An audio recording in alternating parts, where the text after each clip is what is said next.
Hip है वो हमारा बॉडी का सबसे स्टेबल जॉइंट है। It is the most stable joint of our body. ठीक है, शोल्डर जॉइंट है वो सबसे कम स्टेबल जॉइंट होता है, सबसे मोस्ट स्टेबल जॉइंट है वो है hip joint. Hip joint is the most stable joint in the our body. ठीक है, it has a very good hold on the by the your acetabulum. Okay, acetabulum इसको अच्छे से होल्ड करता है। शोल्डर जॉइंट में क्या होता है कि वो ग्लूनोड कैविटी का जो जो होल्ड इतना नहीं करता। ठीक है, वो सुपरफिशियल उस पर रहता है, लेकिन इसमें एक सॉकेट होता है, एक वो ये इसमें जिसमें कि ये अच्छे से होल्ड करता है। ठीक है, एस्टाब्लम एक सॉकेट टाइप होता है वो एस्टाब्लम, तो वो अच्छे से होल्ड करता है इस जॉइंट को। और इसमें बॉडी का सबसे स्ट्रॉन्गेस्ट लिगामेंट भी होता है जिसे हम इलियोफीमोरल लिगामेंट बोलते हैं। ठीक है, बॉडी का सबसे strongest ligament of our body. Hip joint has strongest ligament of our body,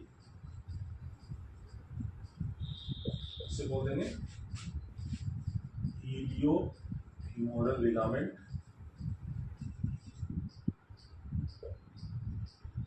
और ligament of Bigelow. Ligament of Bigelow, ठीक है, ये होता है स्ट्रॉन्गेस्ट लिगामेंट। तो ये एक स्टेबल जॉइंट है, लेकिन इसका भी यदि फोर्स बहुत ज़्यादा हो तो इसका भी डिसलोकेशन हो सकता है। तो इसमें बेसिकली ये motor vehicle extent, high velocity motor vehicle extent में ही इसका डिसलोकेशन देखा जाता है। बेसिक मोस्टली ये देखा जाता है कि high velocity motor vehicle extent में ही इसका डिसलोकेशन होता है। ठीक है, तो ये कितने टाइप का होता है? ये 3 टाइप का होता है डिसलोकेशन। ठीक है, कितने टाइप का होता है? 3 टाइप का होता है। एक होता है एंटीरियर होता है, पोस्टीरियर होता है, सेंट्रल होता है, सेंट्रल फ्रैक्चर डिसलोकेशन। ठीक है, 3 टाइप का हो गया। 3 टाइप का लिखते हैं हम डिसलोकेशन को। एक हो गया एंटीरियर हिप डिसलोकेशन, दूसरा हो गया पोस्टीरियर, तीसरा हो गया central. Okay, central fracture dislocation. Okay, central fracture dislocation. ठीक है, इसमें जो ये पोस्टीरियर है वो सबसे मोस्ट कॉमन होता है। पोस्टीरियर डिसलोकेशन, पोस्टीरियर वाला सबसे मोस्ट कॉमन होता है। ये है अराउंड 90% कॉमन। Okay, 90% common. हमने शोल्डर में देखा था कि वो more than 90% common is anterior. Here posterior is the 90% common. Anterior here is 10 to 15% common, 10 to 15% common. This one is rare but can occur. It's a rare. Okay. Central fracture dislocation is a rare. Okay, central fracture dislocation rare, but most common is posterior. So सबसे पहले हम posterior dislocation के बारे में देखेंगे, उसके बाद थोड़ा हम anterior central के बारे में पढ़ेंगे। ठीक है, तो सबसे पहले ठीक है posterior dislocation।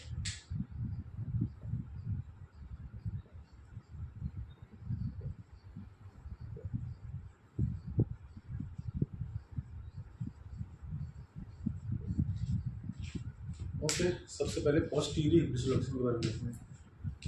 पोस्टीरियर में बेसिकली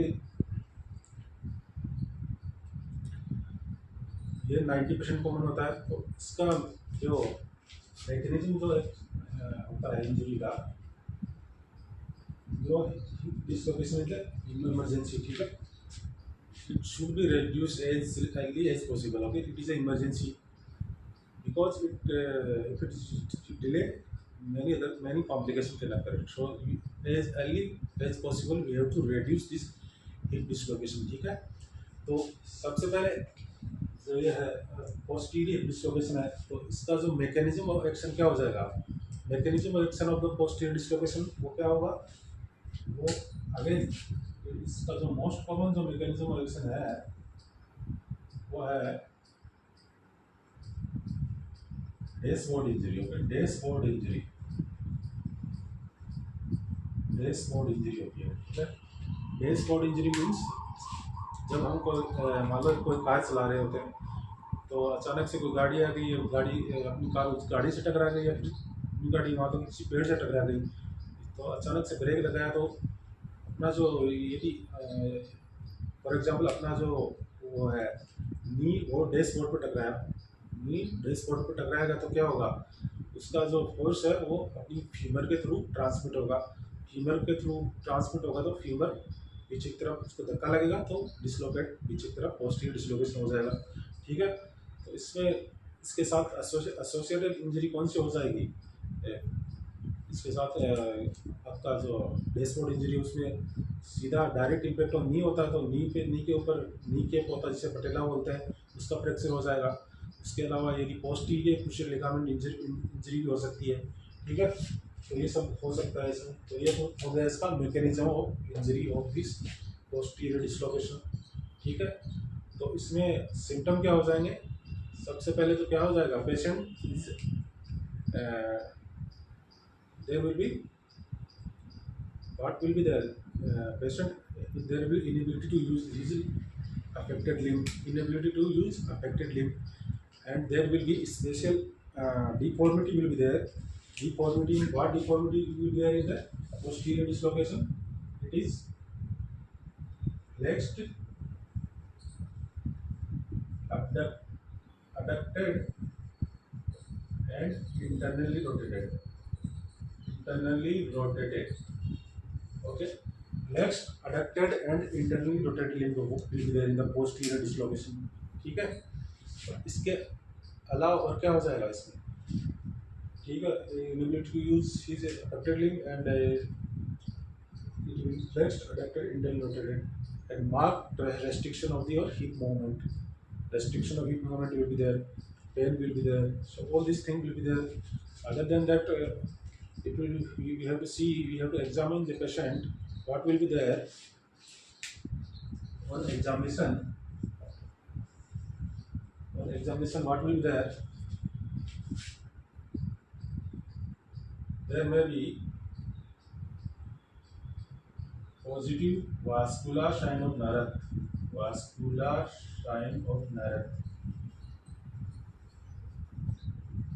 ये क्या होता है, ये मैंने हिप एग्जाम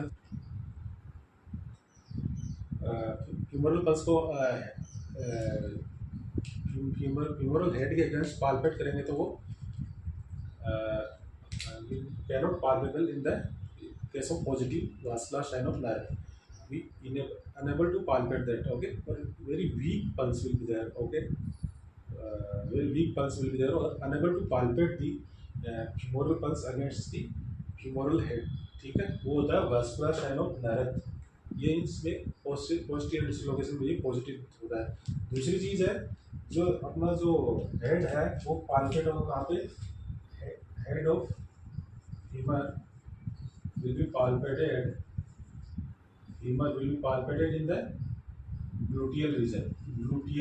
Okay, ये पीछे की तरफ चला जाएगा, यू नो, पोस्टीरियर डिसलोकेशन में, तो ग्लूटियल रीजन में भी अपन उसको पाल्पेट कर सकते हैं। ठीक है, ये चीज़ तो इसमें मेन एग्जामिनेशन में हम देख सकते हैं। दूसरी चीज़ है इसके अलावा जो हम बोलेंगे तो हम पेशेंट का थ्रूली neurovascular examination should be done needed. ठीक है, तो सबसे पहले तो हम देखेंगे पेशेंट स्टेबल है कि नहीं, उसका वाइटल सब वगैरह सब देखेंगे। ठीक है, वाइटल्स जैसे ही वो इमरजेंसी में आया या फिर ओपीडी में आया पेशेंट, तो सबसे पहले उसका वाइटल्स वगैरह भी हम देख लेंगे। ठीक है, पेशेंट स्टेबल है कि नहीं, उसके बाद उसका न्यूरोवास्कुलर स्टेटस चेक करेंगे, डिजिटल न्यूरोवास्कुलर स्टेटस। ठीक है, कि उसकी डिजिटल पल्सेस अर्जेंट है कि नहीं है, और देयर इज न्यूरोवास्कुलर डेफिसिट है कि नहीं है। साइटिक नर्व इंजरी वाला एग्जामिनेशन हम कर लेंगे कि उसमें dorsiflexion, planter flexion of the foot देख लेंगे, ये सब चीज़ें देख लेंगे। ठीक है, न्यूरोवास्कुलर स्टेटस, ये सब चीज़ें देख लेंगे इसमें एग्जामिनेशन में। ओके, तो ये सब तो इसका एग्जामिनेशन हो गया। ठीक है, उसके बाद हम इस चीज़ को जान, एक इसका जो पोस्टीरियर डिसलोकेशन में एक क्लासिफिकेशन आता है जैसे कि थॉम्पसन एब्स्टीन क्लासिफिकेशन बोलते हैं। थॉम्पसन एब्स्टीन क्लासिफिकेशन कौन सा होता है, थॉम्सन एब्स्टीन क्लासिफिकेशन, इसमें क्या होता है हम देखते हैं एक एक करके। इसमें 5 टाइप का होता है, ठीक है। थॉम्सन एब्स्टीन क्लासिफिकेशन 5 टाइप का होता है।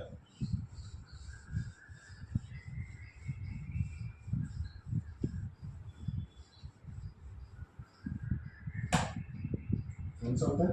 Thompson Epstein classification, okay. Thompson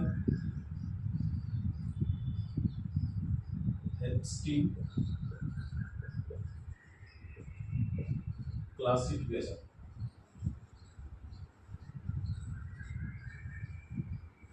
Thompson Epstein classification में क्या क्या देख लोगे? सबसे पहले एक तो होगा type 1, type 2, type 3, type 4, type 5, ठीक है। तो टाइप 1 में क्या हो जाएगा? There will posterior dislocation of hip, dislocation will be there of hip will be there, hip with or without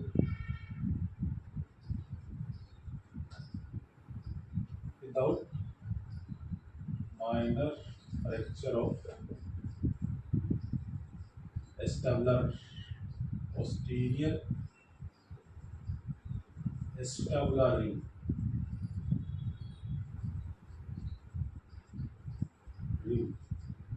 type 2 में क्या हो जाएगा? posterior dislocation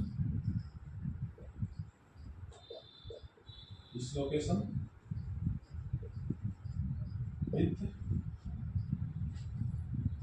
large single large fracture of your acetabular ring।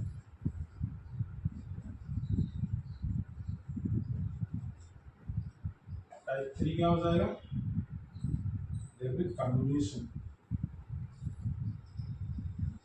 Communication of fracture, ये तो रहेगा ही रहेगा। Dislocation तो सभी स्टेज में होगा, ठीक है। ये मतलब फिर से नहीं लिख रहा हूँ। Communication with irrespective of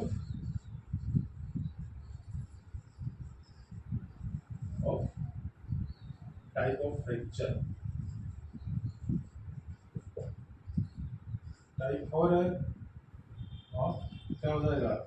poster dislocation fracture of lower of एस्टाब्लम।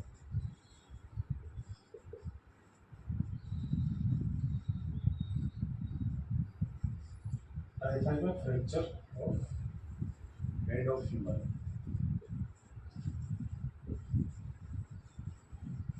तो ये तो रहा आपका Thompson Epstein classification of the posterior dislocation of the hip.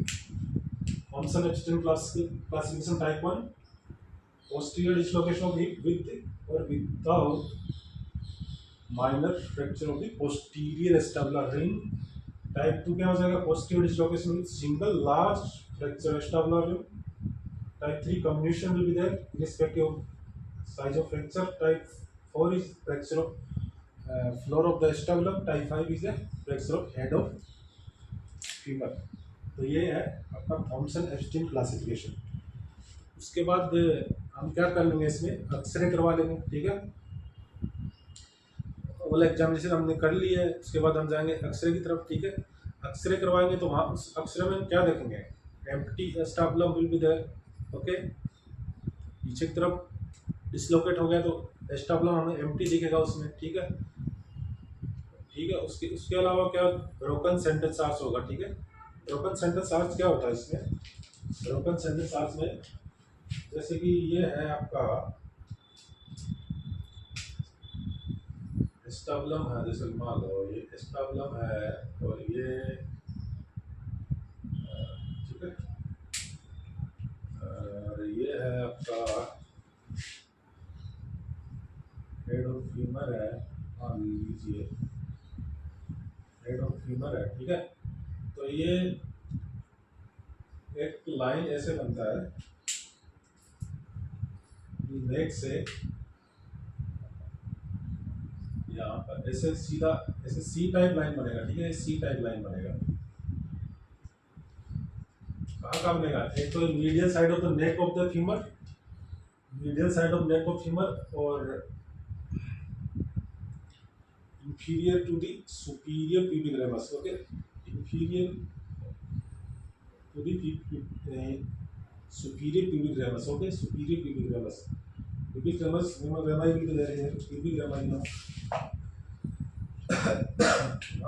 here pubic rami will be there, ठीक है। तो this superior pubic ramus somewhere here, so this line like this means ये line क्या हो जाएगी, ब्रोक हो जाएगी इस लोकेशन में। तो ये लाइन ऐसे नहीं जाएगी, ये जाएगी समवेयर लाइक दिस, मीन्स ये ब्रेक हो जाएगी, ये ऐसे जाएगी या तो फिर ऐसे ऊपर जाएगी, तो ये ब्रेक हो जाएगी, ठीक है। Line broken sentence arch also seen in the hip disc, posterior hip dislocation, ठीक है। इसके अलावा इसमें क्या होता है, यदि हम सस्पेक्ट कर रहे हैं fracture of the acetabulum and fracture of the head of femur, जो कि टाइप, ठीक है, इसमें भी होता है 2, 3, 4, 5 में बेसिकली होता ही है। तो उस केस में हमें सीटी स्कैन की तरफ जाना पड़ेगा, ठीक है। CT scan is the modality of choice in that case, ठीक है। It is we suspecting any fracture of the acetabulum. तो ये सब तो डायग्नोसिस हो गया। अब हम इसके रिडक्शन मैनुअल की तरफ जाएंगे, ठीक है। तो रिडक्शन मैनुअल में कौन सा हो जाएगा, उससे पहले हम रिडक्शन मैनुअल की तरफ जाए। चलो पहले रिडक्शन मैनुअल देख लेते हैं। रिडक्शन मैनुअल में एक सबसे जो मेन होता है इसमें एलिस मैनुअल होता है, ठीक है। एलिस मैनुअल एक होता है, एलिस मैनुअल हो जाएगा। दूसरा हो जाएगा जो हमने लास्ट शोल्डर डिस्लोकेशन में देखा था, ग्रेविटी वाला मेथड, एक्सटेंशन हो जाएगा। तो Allis is the main thing, main method is Allis. Other also Bigelow method, other method also there, but Ellis method is the main here. Ellis method में क्या होता है, सबसे पहले पेशेंट को या तो हम फ्लोर पर ले लेंगे या फिर टेबल पे, whatever the preference of the surgeon, ठीक है। तो सबसे पहले patient should be under GA, ठीक है, अंडर जनरल एनेस्थेसिया। तो we first of all we need one assist, two people we needed mainly. One assistant would hold the both ASIs tightly, ठीक है, hold both ASIs. Other one is the doing other main thing, that is your flex the hip and knee, and roughly he will flex first, adduct flex hip and give traction, upward traction, gentle upward traction, then rotate the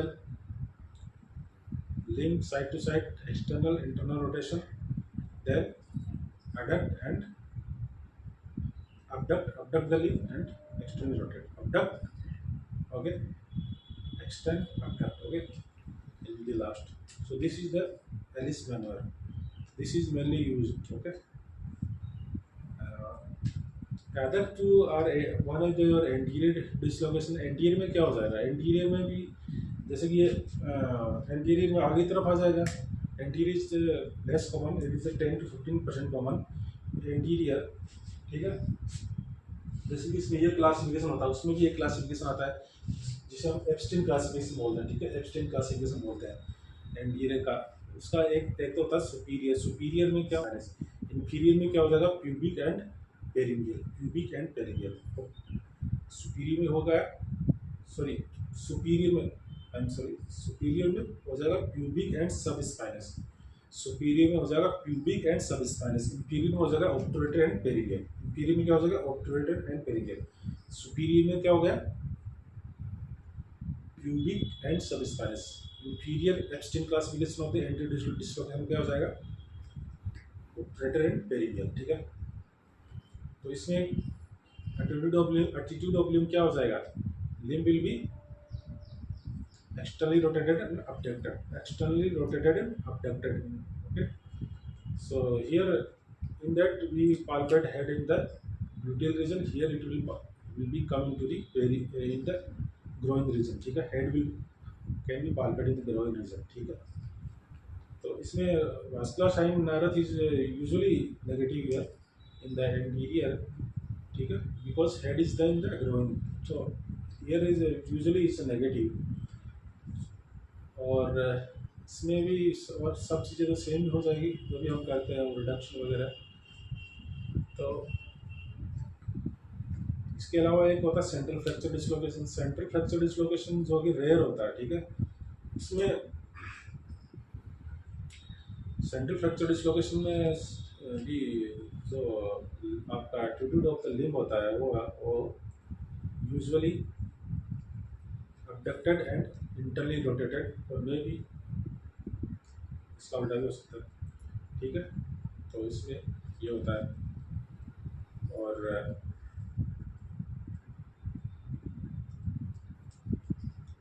ठीक है, ये सब चीज़ें हो जाएगी. और इसके बाद हम देखेंगे इसमें कॉम्प्लिकेशन, क्या क्या कॉम्प्लिकेशन हो जाएंगे. एक तो हो जाएगा इसमें साइटिक नर्व पाल्सी हो सकता है, ठीक है, जो कि पोस्टर डिसलोकेशन में देखा जाता है. एंटीरियर में फ्यूमरल नर्व का इंजरी हो सकता है, ठीक है. साइटिक नर्व में हो जाएगा तो क्या usually it is a neuro fracture type of injury. If it is happened, it is a injury happened during reduction also, we have to explore the nerve and okay, you have to do open reduction if it is a sciatic nerve involved, okay. Usually it's a neuropraxia type injury, so it's a recover in this 5 to 6 weeks spontaneously, okay. So other thing is, other than the your sciatic nerve or femoral nerve injury, we can see the this is acute complication of it. Other than that, some late complication also occur. That is your avian. Avian can occur if it is we not reducing as early as much possible. Up to 6 hours is the timeline. Up to 6 hours, only the 10% of the chances of the avian. After that, the avian chances of the avian vascular necrosis will increase. ठीक है, तो we have to reduce as much early as possible, ठीक है. तो avian हो जाएगा, तो avian में अर्ली तो changes of AVN we can see only in the MRI, ठीक है. In the x-ray AVN changes will appear only after 1 to 2 years, ठीक है. तो एवियन हो सकता है. AVN AVN ultimately it will lead to the arthritis of the hip. Arthritis of hip हो जाएगा तो ultimately we have to do THR, ठीक है. ये सब चीज़ें हो सकती हैं. बट इसमें अदर जो चीज़ होती है रिकरेंट हिप डिसलोकेशन, वो जो कि रेयर होता है, हो भी सकता है, रेयर होता है. लेकिन उसके अलावा एक थ्रोम्बोएम्बोलिज्म भी हो सकता है. इसमें थ्रोम्बोएम्बोलिज्म हो सकता है. और एक थ्रोम्बोएम्बोलिज्म होगा तो उसका प्रोफाइलिक्स हमें देना पड़ेगा, ठीक है. इसमें हम प्रोफाइलिक्स दे सकते हैं तो प्रिवेंट थ्रोम्बोएम्बोलिज्म. दूसरी चीज़ है इसमें सुपीरियर ग्लूटियल आर्टरी भी इंजर्ड हो सकती है, तो उसका भी हमें देखना होता है, ठीक है. तो ये सब चीज़ें इसके कॉम्प्लिकेशन हो सकते हैं, ठीक है. तो